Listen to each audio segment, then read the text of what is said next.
Hello दोस्तों, आज हम ज़िंदगी में अपने पैशन और पर्पस को पाने के तरीकों के बारे में बात करेंगे। पहले आपकी नज़र में एक शेर कर रहा हूँ, जैसा कि आजकल मैं करता हूँ।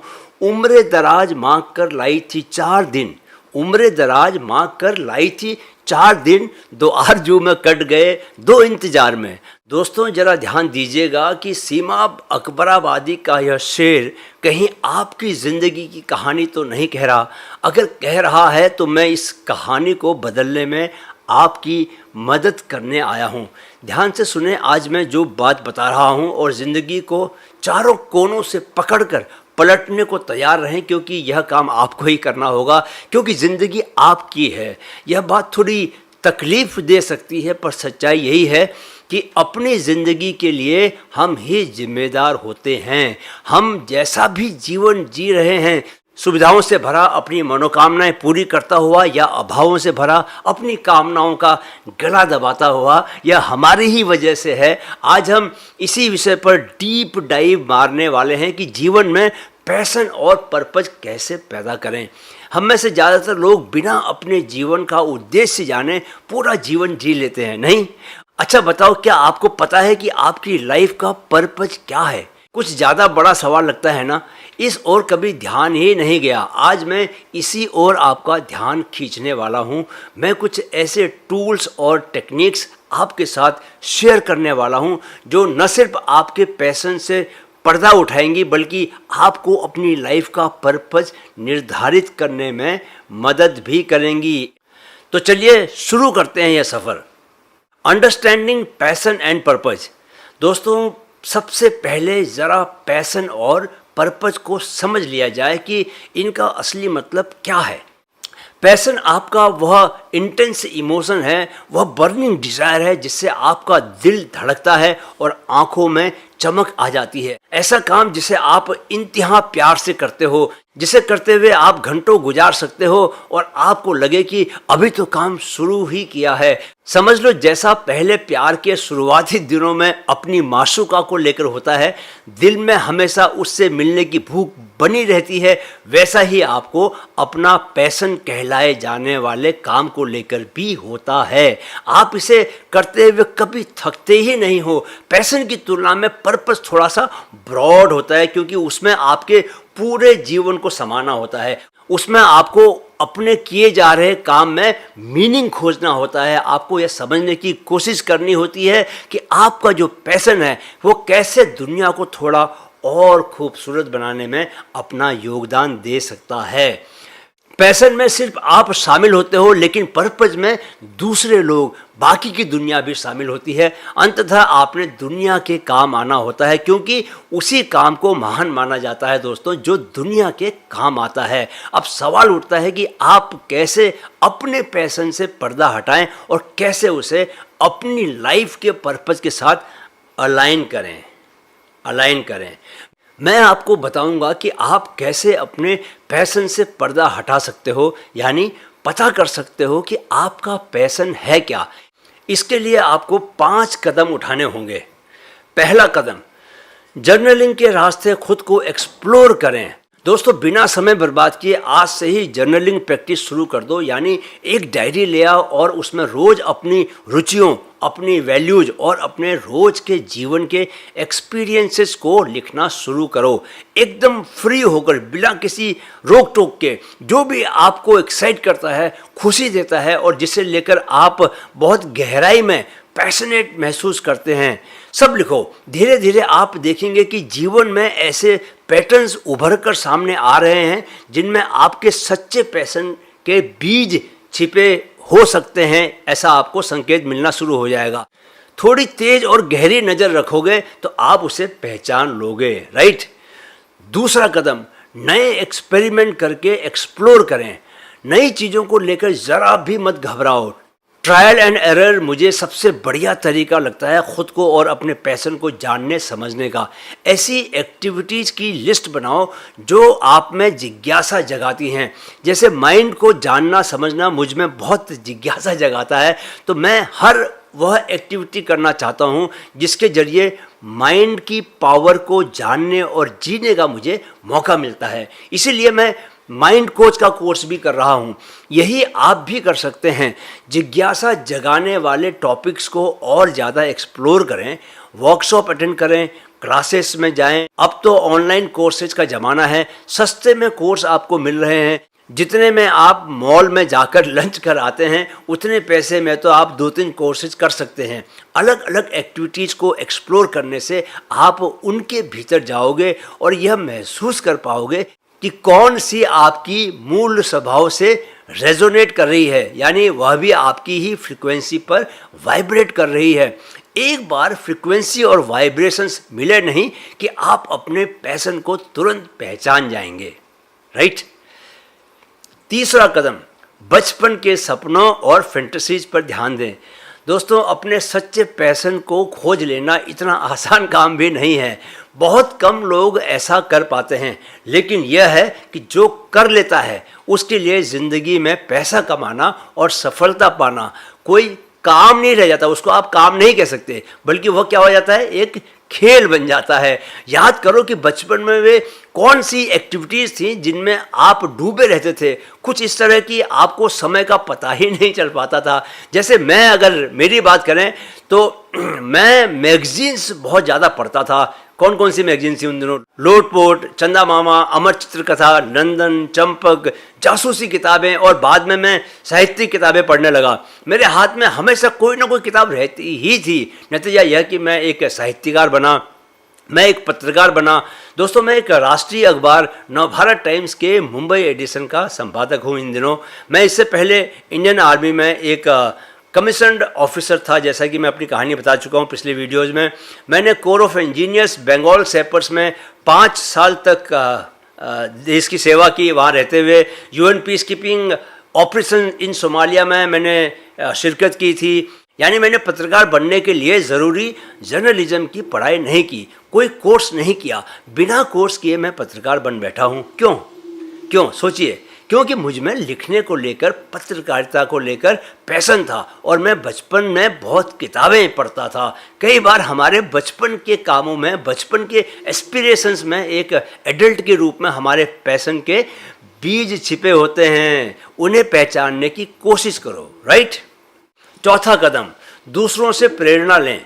ऐसे लोगों को अपने आसपास बनाए रखें दोस्तों, जिनसे आप प्रेरणा लेते हैं और जो आपकी रुचि, आपके इंटरेस्ट वाले ही काम करते हैं। अपने दोस्तों, मेंटोर्स और रोल मॉडल से जहाँ तक संभव हो सके बातचीत करने की कोशिश करें। उनसे पूछें कि उन्होंने अपने पैशन को कैसे खोजा। कुछ पता नहीं, उनसे ऐसी बातें करते हुए आपको क्या आइडिया मिल जाए, क्या इंसाइट मिल जाए, कौन सी अंतर्दृष्टि मिल जाए और आप अपने पैशन को पा लें। पांचवा, अपने इमोशंस पर ध्यान दें। दोस्तों, अलग अलग तरह के काम करते हुए इस बात पर ध्यान दें कि आप कैसा महसूस कर रहे हैं, आप कैसा फील कर रहे हैं। जिन क्षणों में आप उत्साह से भरे होते हैं, जोश में होते हैं, खुद को फुलफिलमेंट से भरा महसूस कर रहे होते हैं, उन क्षणों में थोड़ा सा अवेयर बने रहें, थोड़ा जागरूक बने रहें और उस एलिमेंट को पहचानने की कोशिश करें जिनके चलते ऐसा हो रहा है। आपको जो इमोशनल क्यूज़ मिलेंगे उनसे आप समझने की कोशिश कर सकते हैं कि वह क्या है जो आपके पैशन को भड़काता है और आपकी ज़िंदगी में कोई मायने लेकर आता है, राइट। चलिए, अब हम जिंदगी के उद्देश्य की बात करेंगे। पर्पज ऑफ लाइफ, उसका कैसे पता लगाएं। पैशन को पर्पज में बदलें।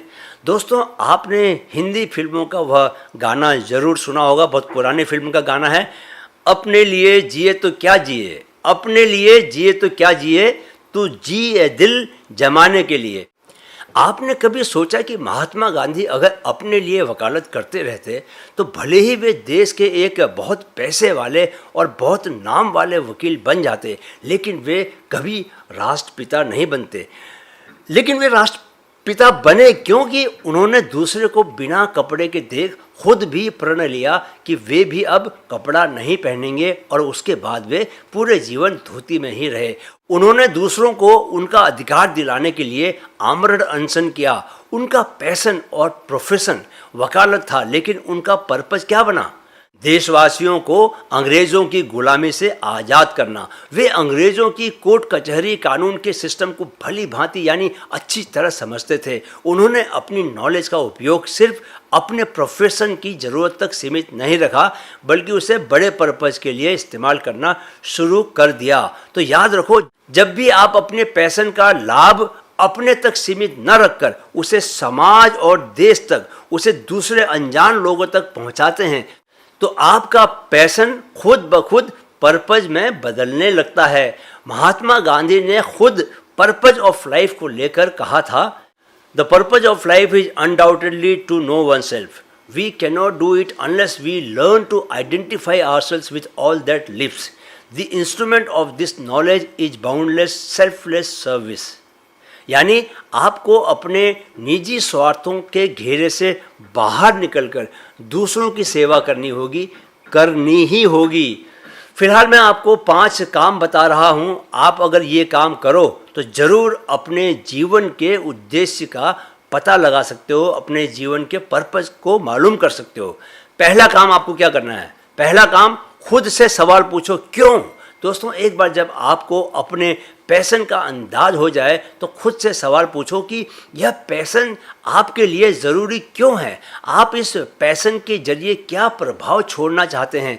यह आपके मूल्यों और आपकी आस्थाओं, वैल्यूज एंड बेनिफिट्स के साथ कैसे जुड़ा हुआ है? याद करें, आपकी परवरिश करते हुए आपकी माँ ने या पिता ने आपसे कैसा व्यक्ति बनने की अपेक्षा की थी? एक अच्छा व्यक्ति, ऑब्वियसली एक नैतिक व्यक्ति, सच के साथ खड़े रहने वाला व्यक्ति, दूसरों की मदद करने वाला व्यक्ति, अपने उसूलों पर चलने वाला व्यक्ति। जीवन की महान यात्राओं की शुरुआत आत्म बलिदान से होती है, या आप कह सकते हैं कि आत्म बलिदान का रास्ता ही महान मंजिलों की ओर लेकर जाता है। बिना आस्थाओं और मूल्यों के इस रास्ते पर चलना संभव नहीं। इसलिए खुद से सवाल पूछते रहो, आप जो भी कर रहे हैं क्यों कर रहे हैं? महर्षि रमन मैं कौन हूँ सवाल खुद से पूछते रहे, और पूछते पूछते सवाल का जवाब तलाशते तलाशते परम सत्य को जान गए। इसलिए खुद से सवाल पूछना जारी रखो। दूसरा काम, अवसरों को पहचानो, आइडेंटिफाई अपॉर्चुनिटीज।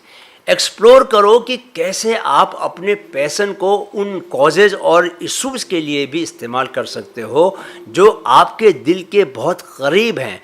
सोचो कि अपने आसपास के परिवेश में, कम्युनिटी में आप एक मीनिंगफुल डिफरेंस कैसे ला सकते हो, दूसरों के लिए कैसे कुछ उपयोगी करके उनके जीवन को थोड़ा आसान बना सकते हो। एक बात कभी मत भूलो, क्योंकि स्वयं भगवान श्री कृष्ण ने भगवत गीता में इस बात को कहा है कि आत्म केंद्रित होकर जीने से दुख मिलता है। दूसरों के लिए जीने पर ध्यान केंद्रित करो तो परम सुख के भागीदार बनोगे। एक बात का मगर हमेशा ध्यान रखो दोस्तों, कि कुछ बनने के लिए या कुछ पाने के लिए कुछ मत करना। महात्मा गांधी दूसरों के अधिकारों के लिए लड़ते हुए राष्ट्रपिता बन गए। उन्होंने राष्ट्रपिता बनने के लिए दूसरों के अधिकारों के लिए लड़ना शुरू नहीं किया। शांति का नोबेल प्राइज लेने के लिए शांति फैलाने का काम करना मत शुरू करो। आप बस मौका ढूंढो जहां आप दूसरों के काम आ सको। इसके बाद आगे क्या होता है आपके साथ, इस पर सोचना आपका काम नहीं है, राइट? तीसरा काम, एक योजना तैयार करो, क्रिएट अ प्लान। दोस्तों, एक बार अगर आप समझ गए कि आपके पैशन से कौन से ऐसे रास्ते जुड़े हुए हैं जिन पर चलते हुए आप अपने साथ साथ दूसरों के काम भी आ सकते हो, दूसरों को हंसी और खुशी दे सकते हो, तो आप उसे अपने पर्पस की ओर ले जा सकते हो। पुणे में एक डॉक्टर हैं जो शहर के भिखारियों का मुफ्त में इलाज करते हैं। कितने ऐसे वकील हैं जो गरीबों के लिए मुफ्त केस लड़ते हैं। मेरे एक मित्र हैं मयंक गांधी, जो कभी आम आदमी पार्टी से जुड़े हुए थे। उन्होंने गरीबी और कर्ज से तंग आकर आत्महत्या करने वाले महाराष्ट्र के एक इलाके के किसानों की आमदनी को सालाना 38,000 रुपये से बढ़ाकर 4 लाख रुपए तक पहुंचा दिया। पर इसके लिए उन्हें बहुत करीने से, बहुत प्लानिंग से काम करना पड़ा। आपका जो भी पैशन है, आपको उस फील्ड की नॉलेज होना लाजमी है। वो तो होगी ही, पर सिर्फ नॉलेज से ही काम नहीं चलता दोस्तों। आपको योजना बनानी पड़ती है, प्लान तैयार करना पड़ता है। बिना प्लान तैयार किए आप में कमिटमेंट नहीं आएगा, और बिना कमिटमेंट के सक्सेस नहीं मिलेगी। चौथा काम, लचीले बने रहो, स्टे फ्लेक्सिबल। दोस्तों, प्लान बनाना एक आसान काम है और प्लान के अनुसार काम करना थोड़ा सा मुश्किल काम है, राइट। ज़्यादातर लोग जोश में प्लान तो बना लेते हैं, लेकिन मुश्किलें उस पर चलने में आती हैं, क्योंकि ज़मीन पर वास्तविक स्थितियां हमेशा आपके दिमाग में सोची गई स्थितियों से थोड़ा सा अलग होती हैं। दोनों में आपस में कोई मेल नहीं होता, क्योंकि आपको लोगों का व्यवहार भी, ग्राउंड पर जब लोगों से डील करते हैं तो आपको उनका व्यवहार भी अलग मिलता है। जिनसे आपको मदद की उम्मीद थी वे बैकफुट पर चले जाते हैं, नई नई परेशानियां पैदा होती रहती हैं, सरकार नए नए नियम बना देती है। इस बात को याद रखो दोस्तों कि दुनिया में कुछ भी नियत, कुछ भी कांस्टेंट नहीं है, सब परिवर्तनशील है, चेंज होता रहता है। इसलिए अपने प्लान को फ्लेक्सिबल बनाओ और खुद को भी थोड़ा सा फ्लेक्सिबल बनाकर रखो। जीवन को लेकर पहले से कुछ कहा नहीं जा सकता, परिस्थितियां बदलती रहती हैं, इसलिए अपने रास्ते पर बने रहने के लिए एडेप्टेबिलिटी बहुत ज़्यादा ज़रूरी है। पांचवा काम, ग्रेटिट्यूड का अभ्यास करो, प्रैक्टिस ग्रेटिट्यूड। दोस्तों, ये मेरा आजमाया हुआ सच है कि आप अगर अपने मन को कृतज्ञता के भाव यानी ग्रेटिट्यूड से भरते हैं तो तुरंत आपके मन में, आपके शरीर में पॉजिटिव वाइब्रेशंस पैदा हो जाते हैं। आप एक ऊंची फ्रीक्वेंसी पर काम करने लगते हो। जब ऐसा होता है तो ऑटोमेटिकली क्या होता है कि आप उसी फ्रीक्वेंसी वाली, वैसे ही वाइब्रेशंस वाली घटनाओं को, इंसिडेंट्स को अपने जीवन की ओर आकर्षित करने लगते हो। अपने पैशन और पर्पस के पीछे अगर अपने जीवन को लगाना चाहते हो तो ऐसा करने के लिए जो भी अवसर आपको मिलते हैं उनके लिए अपने मन में ग्रेटिट्यूड पैदा करो, अपनी प्रोग्रेस को सेलिब्रेट करो और जिन लोगों ने आपकी मदद की है, जो किसी भी रूप में आपके काम आए हैं, उन्हें सपोर्ट के लिए अपना शुक्राना, थैंक यू ज़रूर भेजो। दोस्तों, इसके साथ ही हम अपने वीडियो के अंत तक आ पहुँचे हैं। ऊपर मैंने जो कदम सुझाए हैं उनके ज़रिए आप अपने पैशन को अपनी ज़िंदगी में पॉजिटिव बदलावों के लिए एक ड्राइविंग फोर्स बना सकते हो। याद रखें कि दुनिया को आपसे खास उपहार और आपकी खास प्रतिभा चाहिए, इसलिए कुछ भी अपने तक सीमित न रखें। जो भी पास है उसे दुनिया पर लुटाएं, क्योंकि हमें अंत में खाली हाथ ही ऊपर जाना पड़ता है। ऊपर जाते हैं या नीचे जाते हैं कौन जाने, हाँ, यहाँ ज़रूर नहीं रहते। दोस्तों, अगर आपको पैशन एंड पर्पस पर बना मेरा यह वीडियो थोड़ा भी मददगार लगा है तो कृपया इसे लाइक और शेयर ज़रूर करें। अपने दोस्तों को भी बताएं कि भाई, ज़िंदगी में कुछ पैशन और कुछ पर्पस लाना क्यों ज़रूरी है। मेरे इस चैनल को 1 करोड़ युवाओं तक पहुंचाने के मेरे मिशन में मेरा सहयोग करें और चैनल को सब्सक्राइब ज़रूर करें। यह कभी ना भूलें कि ज़िंदगी हर पल इस वर्तमान पल से ही बाहर आ रही है, इसलिए ज़िंदगी जीना चाहते हैं तो न अतीत में और न भविष्य में कहीं ना जाएं, सारा ध्यान इस वर्तमान पल पर टिकाएं, राइट। अगले वीडियो में पैसा कमाने के लिए कैसा मनोविज्ञान, कैसी साइकोलॉजी ज़रूरी है, यानी आप अपने सोचने के ढंग में क्या बदलाव करें कि आप ज़्यादा पैसा कमा पाएँ, इस विषय पर हम बात करेंगे। तो अगर पैसा कमाना चाहते हैं सीरियसली तो वीडियो देखना मत भूलिएगा। जाने से पहले मेरे साथ क्या कहेंगे आप? मन में है तो मुमकिन है, मन में है तो मुमकिन है। नमस्कार।